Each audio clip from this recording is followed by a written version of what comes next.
Everyone wants to be likable.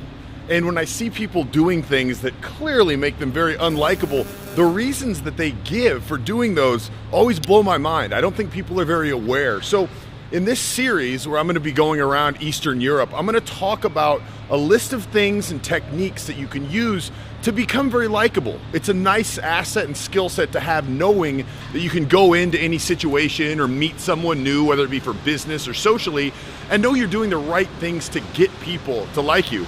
Now, I've got one layer of my Oktoberfest outfit on. Eventually, I'm going to look like this guy. But it's cold here in Munich. I left Las Vegas and it was about 98 degrees, and I got here and it's about 45, shaking off a little of the jet lag. Just had a couple great cups of coffee. But anyway, so let's talk about the first thing that you can do to make yourself be likable. Well, it's one of the mistakes that I see quite often, and that's when people throw something out in conversation. Say they want you to guess something. So they're like, I got the best deal on this plane ticket. How much do you think it costs? What do you think? And people will usually throw out something very low, like a low price, to think they're going to guess it right. I bet the ticket was $300. But they don't understand all the other person's trying to do is to be engaging. So it's not about the question. So it's not about you're trying to get it right. All you're trying to do is let them say their little piece and feel cool and feel like they got a good deal. So that's the first step. So throw out a price that's high. Say, I don't know, what do you think? It probably be $800? And they say, nope, it's $300. Now, what do? Well, a lot of people will act like they're not that impressed. They'll say, oh, yeah, $300. I actually got a ticket to go back to Dallas, Texas for $250. That's not the point again. Give them their time. Act impressed, like, whoa, that's incredible. I went back to New York and that flight was $600. You got a great deal. And some people would say that that's not being honest. You're feigning being impressed by this, but that's not what you're doing. I always want to look at, in communication, what are you really communicating as opposed to what words are you saying? Well, what you're communicating is just giving them props for coming up with that engaging thing to say in conversation. They're trying to engage you, they're trying to be a bit impressive, and they say, hey, I got a great deal, guess what it is? It's building that energy between the two of you. So if in your mind, you're thinking right now, I'm trying to think of a kind way to put this, but if in your mind, you're hearing that, you're thinking, well, that's not how I am, I tell it how it is.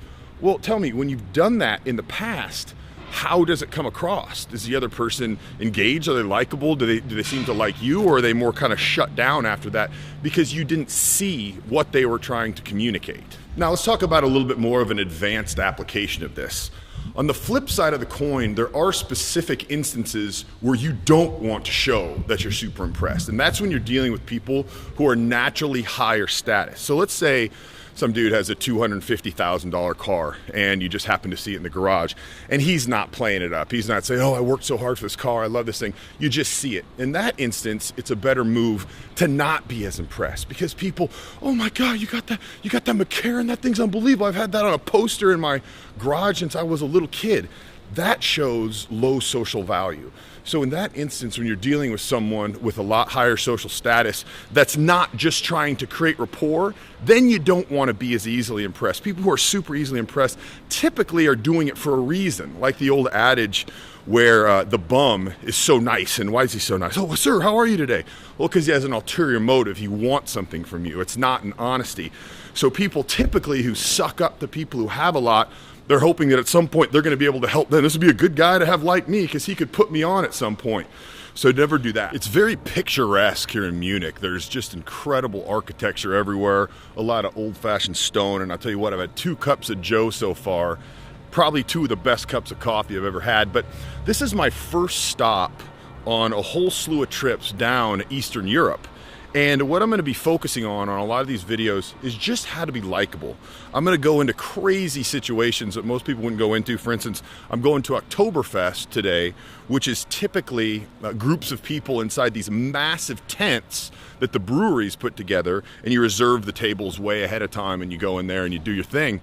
And I'm going in there completely by myself to make friends, to hopefully develop a social circle, and I'm going to put together a bunch of different strategies and tips and techniques that I use to be successful so that you, if you have to go to like a networking event or a happy hour at business, a couple people you don't know, you can look at this and say, okay, these strategies work in super challenging situations. This dope's going in there with no friends. He can barely speak he speaks none of the language, doesn't know anybody, trying to fit in with this crazy attire. And of course, I can go and talk to 2 people at my happy hour. It's not that difficult. So I just want to show you in the most challenging situations, this stuff works so you can apply it in your own life.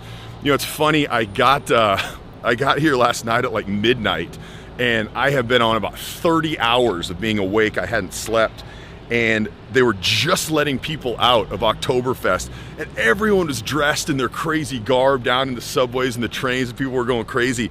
And I was talking to people, and they told me that even 10 years ago, you know, you see these pictures of people in Oktoberfest, and they're dressed the men are in like suspenders, the women are in the low cut with suspenders and the big steins of beer. Even 10 years ago, they said it was only about 20% of people that dressed up like that. And now it's like 80%. And I was like, what is it? Just the tourists come in there? And like, no. They said that even 10 years ago, it was the old people, and they'd bring like their traditional clothing and stuff. And eventually like the young locals started wearing the attire, and now like everyone does. Right outside of the tents, there's places where you can get it. So by the end of this, I'm gonna be decked out in my full garb going crazy.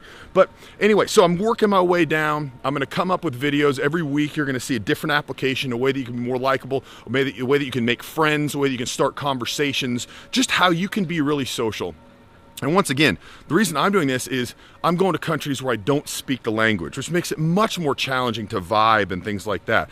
I'm going to countries I'm not familiar with, so you're naturally a little more on edge. You don't know anybody, and I'm going into situations where most people already have big groups of friends and social circles, and I don't know anybody. So we're going to put these ideas, you know, Barron, he talks a big game, but can he get it done? Well, we're going to find out. I'm going to report back on exactly what happens, and tune in next week when I'm going to talk to you about the specific things that I'm doing going into Oktoberfest to build a social circle, be likable, and most importantly, just have a good old time. This is the Charisma Matrix. I'm Barron Cruz. I'll see you next week. Let me ask you, are you truly satisfied and happy with your social skills right now, where you're at? Are you excited to go to social events because you know you can do well and enjoy yourself?